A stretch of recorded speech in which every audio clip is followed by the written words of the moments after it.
Alhamdulillah, alhamdulillahilladzi hadana li hadza wa ma kunna linahtadiya.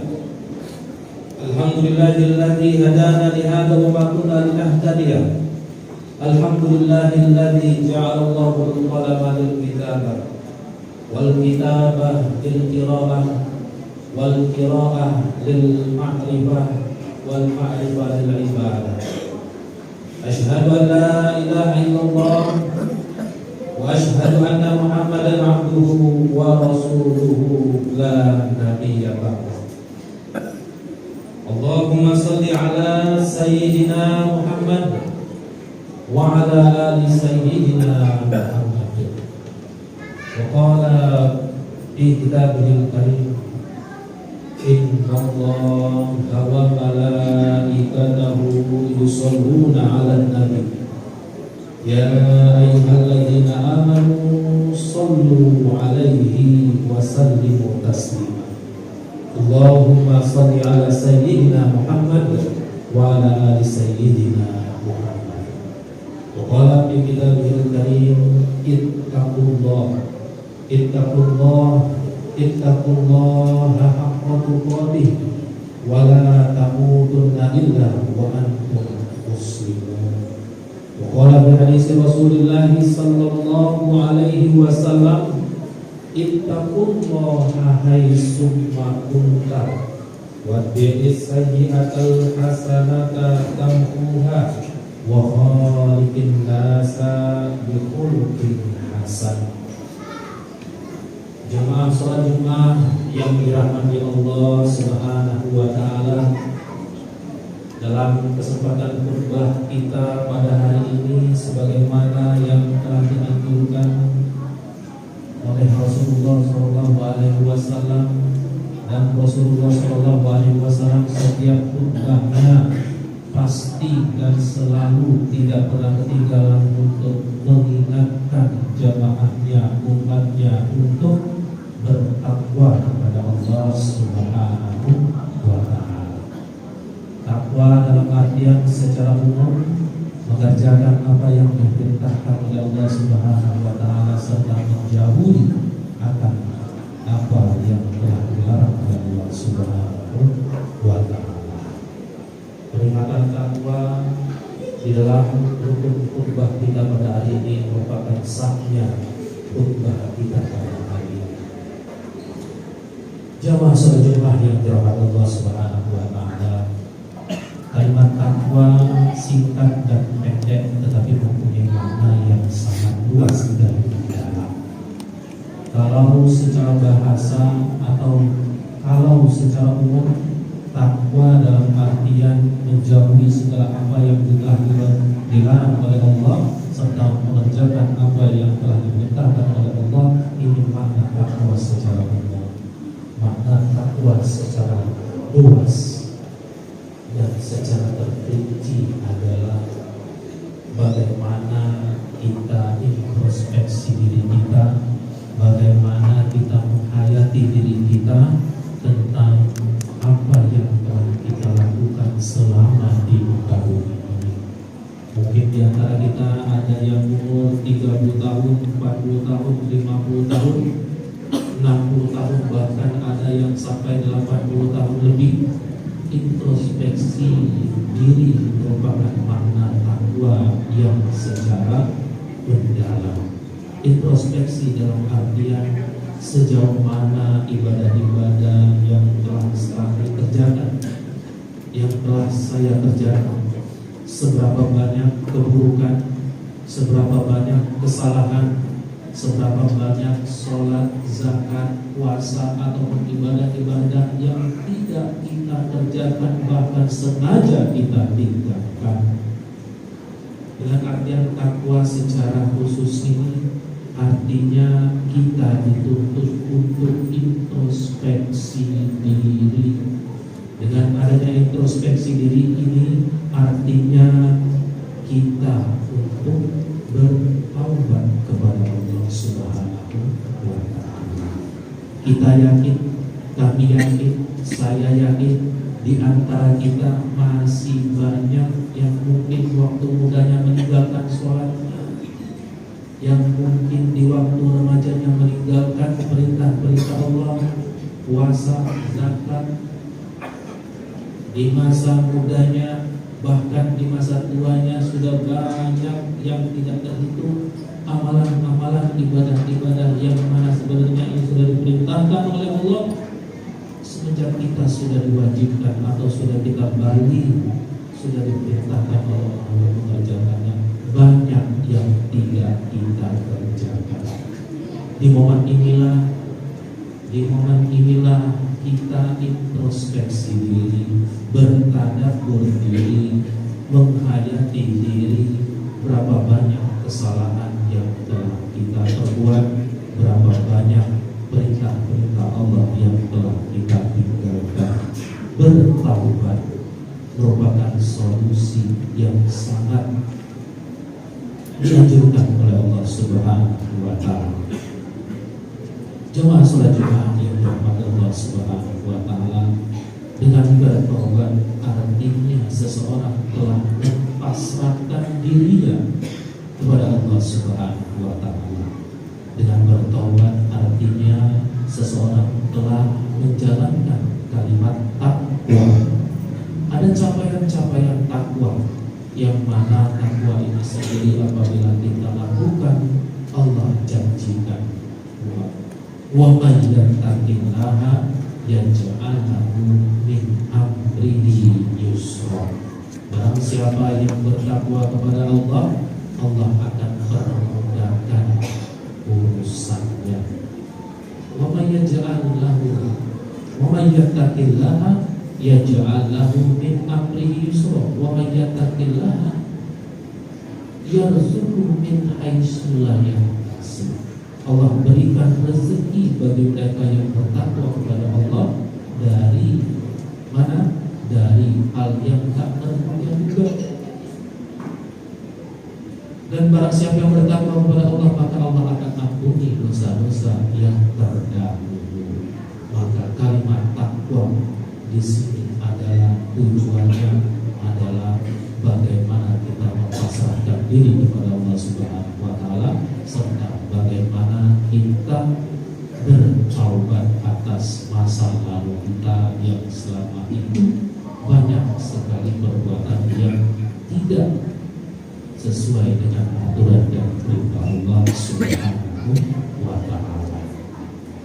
Jemaah salat Jumat yang dirahmati Allah Subhanahu wa Ta'ala, di dalam Islam ada 3 fondasi yang perlu kita ketahui dan kita cermati.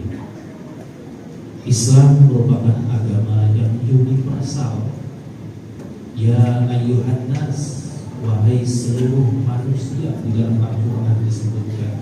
Artinya seluruh manusia, agama Islam merupakan agama bagi seluruh manusia yang ada di muka bumi.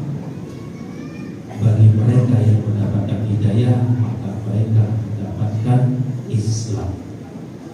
Maka di dalam Al-Quran disebutkan, ya ayyuhallazina amanu, wahai orang-orang yang beriman, dikhususkan kepada mereka yang beriman.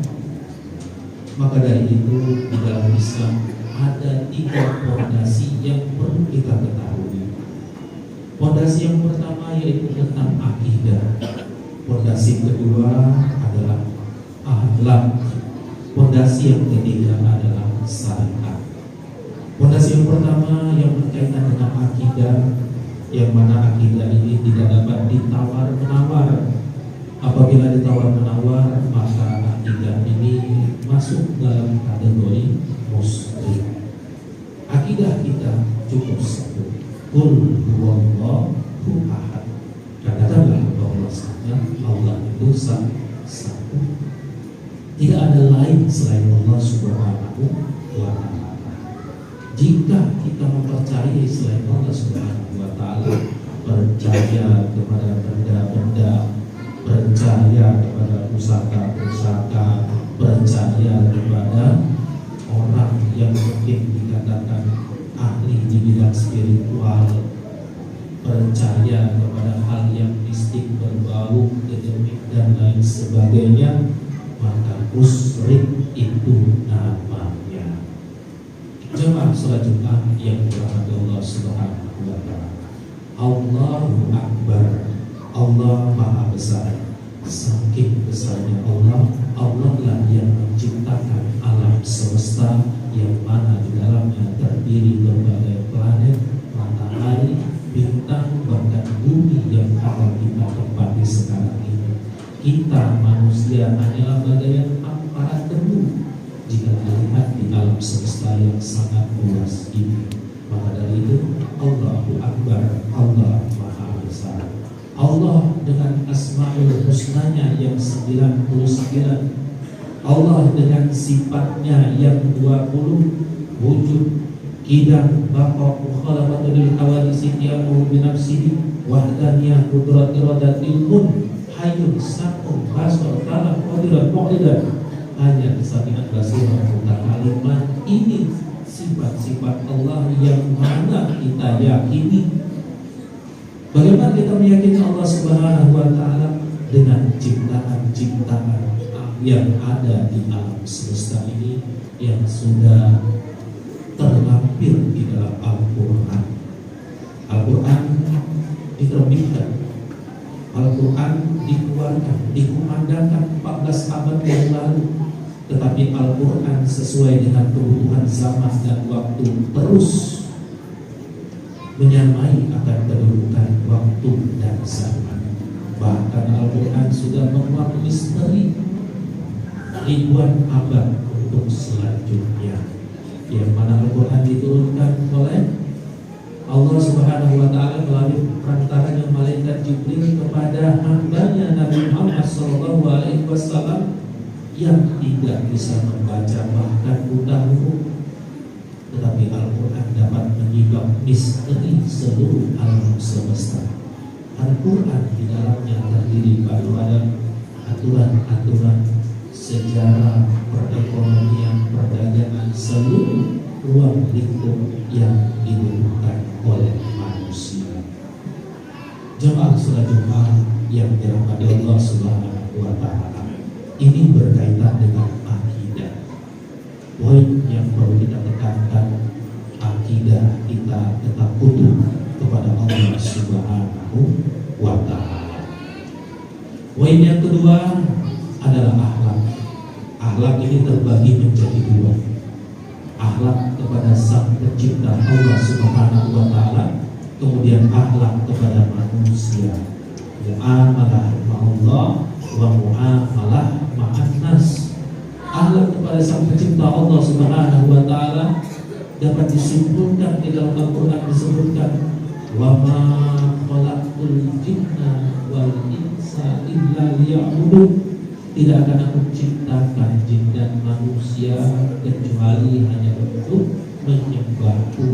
Menyembah dalam artian menunaikan ibadah-ibadah yang telah diperintahkan Allah Subhanahu wa taala yang ada di dalam Al-Qur'an, kemudian dijelaskan melalui hadis dan sunnah Rasulullah Sallallahu Alaihi Wasallam. Dapat kita simpulkan, kita rangkum apa saja perintah Allah, kita rangkum di dalam rukun Islam. Syahadatu an la ilaha illallah wa anna Muhammadar Rasulullah, wa iqamatus shalah, wa ita'uz zakat, wa shaumur ramadan, wa hajjul baiti man istata'a ilaihi sabila. Dirangkum di dalam rukun Islam yang 5, mempercayai bahwasanya Allah yang Maha Tunggal dan Muhammad Rasulullah SAW adalah utusannya. Yang kedua, as-sholatu, sholat. Yang ketiga, zakat. Yang keempat, berpuasa di bulan suci Ramadan. Yang kelima, naik haji jika mampu. Simpel, ringkas apa yang diperintahkan oleh Allah melalui rukun Islam yang 5. Perihal tata laksana ibadahnya diperintahkan oleh bagaimana tata cara sholat, bagaimana tata cara zakat, bagaimana tata cara berpuasa, dijelaskan di dalam hadis dan sunnah Rasulullah Sallallahu Alaihi Wasallam. Ini akhlak kepada Allah Subhanahu wa taala. Kemudian ada yang namanya akhlak kepada manusia. muamalah ma'an nas. Bagaimana muamalah ma'an nas? Manusia diciptakan berbeda-beda. Manusia diciptakan di muka bumi ini hampir sekitar 7 sampai 8 miliar manusia yang di muka bumi ini, semuanya berbeda. Tidak ada yang sama, baik dari segi mukanya, penampilannya, ciri khasnya, tidak ada yang sama. Dibuktikan dengan sidik jari. Di dalam Al-Quran telah dijelaskan, kami ciptakan manusia itu berbeda-beda, tidak ada yang sama, bahkan sidik jarinya pun berbeda. Berapa banyak di muka bumi ini? 8 miliar manusia. Allah ciptakan berbeda-beda. Kalau Allah ciptakan berbeda-beda, maka Allah ciptakan karakter, Allah ciptakan pikiran, Allah ciptakan hati nurani, tabiat, akhlak. Manusia berbeda-beda. Ketika orang sudah berbeda-beda, maka hatilah yang menentukan. Di dalam hati ada kebaikan, di dalam hati ada keburukan. Keburukan, riya, iri, dengki, hasud, takabur, sombong, dan lain sebagainya merupakan penyakit hati yang dapat diimbangi dengan kebaikan, sifat hasanah, kebaikan, sifat saling nasihat, menasehati, kebaikan, sifat dalam bersabar, dalam kebaikan. Ini yang dapat mengiring perbuatan-perbuatan yang buruk di dalam hati. Tentu bagaimana cara kita supaya hidup di muka bumi ini dengan karakter serta watak serta pemikiran yang berbeda-beda, maka hati yang baiklah yang dapat menghancurkan sifat-sifat tercela yang riya, iri, dengki, hasud, takabur, dan sombong. Jemaah salat Jumat yang dirahmati Allah Subhanahu wa taala. Poin yang ketiga tentang fondasi Islam yaitu syariah. Syariah dapat kita simpulkan atau dapat kita artikan itu tentang hukum. Hukum bagaimana manusia menjalani kehidupan di muka bumi ini sesuai dengan aturan Islam. Hukum di dalam Islam ada Al-Quran, ada As-Sunnah, ada Ijma, dan juga Qiyas. Al-Quran sudah jelas sumber hukum dari Allah Subhanahu wa taala.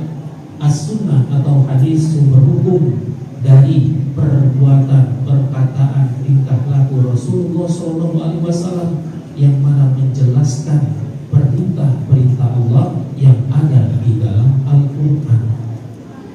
Kemudian ketika perintah-perintah itu bersifat samar atau tidak jelas atau kurang jelas, maka para ulama yang ada di suatu negara atau di daerah tersebut bermufakat untuk mengambil suatu hukum sehingga hukum ini dapat dimanfaatkan oleh khalayak ramal, dapat dimanfaatkan untuk masyarakat dan menjadi keberkahan serta hukum yang kebersamaannya itu dapat dimaklumi oleh masyarakat. Inilah yang disebut dengan ijma dan qiyas. Pendapat para ulama ketika hukum di dalam Al-Quran, ketika sunnah di dalam hadis masih bersifat samar-samar atau kurang jelas, maka para ulama mengambil suatu hukum untuk dapat diterapkan di dalam masyarakat. Jemaah salat Jumat yang dirahmati Allah Subhanahu wa taala, di dalam menjalankan syariah, di dalam menjalankan hukum-hukum Allah, ada 5 poin yang harus kita perhatikan. Tujuan hidup kita di muka bumi ini ada 5, atau di dalam bahasa Arab disebut dengan daruriyatul khamsah. Poin yang pertama, hifzuddin, bagaimana kita menjaga agama kita. Bagaimana menjaga agama kita dalam artian kita beragama Islam dan kita seorang muslim. Kalau sudah muslim, otomatis kita sudah menjadi seorang yang mukmin atau beriman. Menjaga agama artinya bertingkah laku, berbuat sesuai dengan aturan dan anjuran yang ada di dalam agama Islam, sehingga agama kita dapat tersosialisasi, dapat termanfaatkan dalam kehidupan kita sehari-hari. Kemudian poin yang kedua di dalam Daruriyatul Khamsah adalah memelihara jiwa atau hifzul nafas, memelihara jiwa. Kalau agama sudah dipelihara, maka jiwa kita perlu dipelihara. Jiwa yang baik, jiwa yang tenang, jiwa yang mutmainnah, penuh dengan ketenangan adalah jiwa yang selalu mendekatkan diri kepada Allah Subhanahu wa Ta'ala. Kemudian memelihara akal pikiran. Hifzul akli, akal juga harus dipelihara agar akal ini dapat menjadikan pemikiran kita lebih pas dan lebih makul, atau bahasa Indonesia yaitu dalam menyikapi sesuatu itu lebih masuk akal, bisa membedakan mana yang baik, mana yang benar, mana yang untuk kepentingan pribadi atau kepentingan halayak ramai, dan dapat melatih akal kita untuk menjadi akal yang sehat. Kemudian memelihara keturunan, hifzun nasab, dari agama, kemudian jiwa, akal, ada hifzun nasab, memelihara keturunan kita. Keturunan kita, anak-anak kita, cucu-cucu kita ajarkan pembelajaran agama. Sedini mungkin kita berikan resapan agama. Semoga kedepannya mereka dapat ingat, mereka dapat mengingatkan orang-orang yang ada di sekitar mereka kelak. Kemudian ada memelihara harta. Di dalam Islam ada zakat, infak, sedekah, dan wakaf. Memelihara harta artinya kita sebagai seorang muslim tetap harus bisa bagaimana memanage harta kita. Kepada siapa harta kita disalurkan, dari mana harta kita dapatkan, untuk apa harta kita manfaatkan.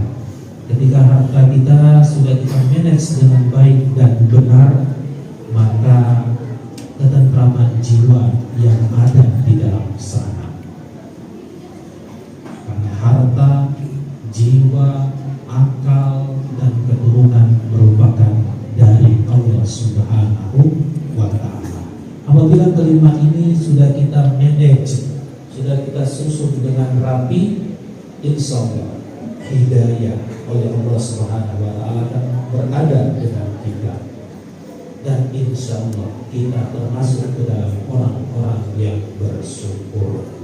Di dalam Al-Quran disebutkan, barang siapa yang bersyukur, maka Allah akan berikan kebaikan. Allah berikan balasan-balasan. Wa man yattaqillaha yaj'al lahu makhraja. Jamaah salat Jumat yang dirahmati Allah Subhanahu wa Ta'ala, inilah ketiga poin yang menjadi tiga fondasi Islam yang perlu kita ketahui dan kami ingatkan kembali bahwasanya Islam mempunyai tiga fondasi. Fondasi yang pertama adalah akidah, fondasi yang kedua adalah akhlak, fondasi yang ketiga adalah syariat atau hukum Allah. Barakallahu li wa lakum fil Qur'anil azim wa nafa'ani wa iyyakum bima fihi minal ayati wa dzikril hakim wa taqabbalallahu minni wa minkum tilawatahu innahu huwas samiul alim. Allah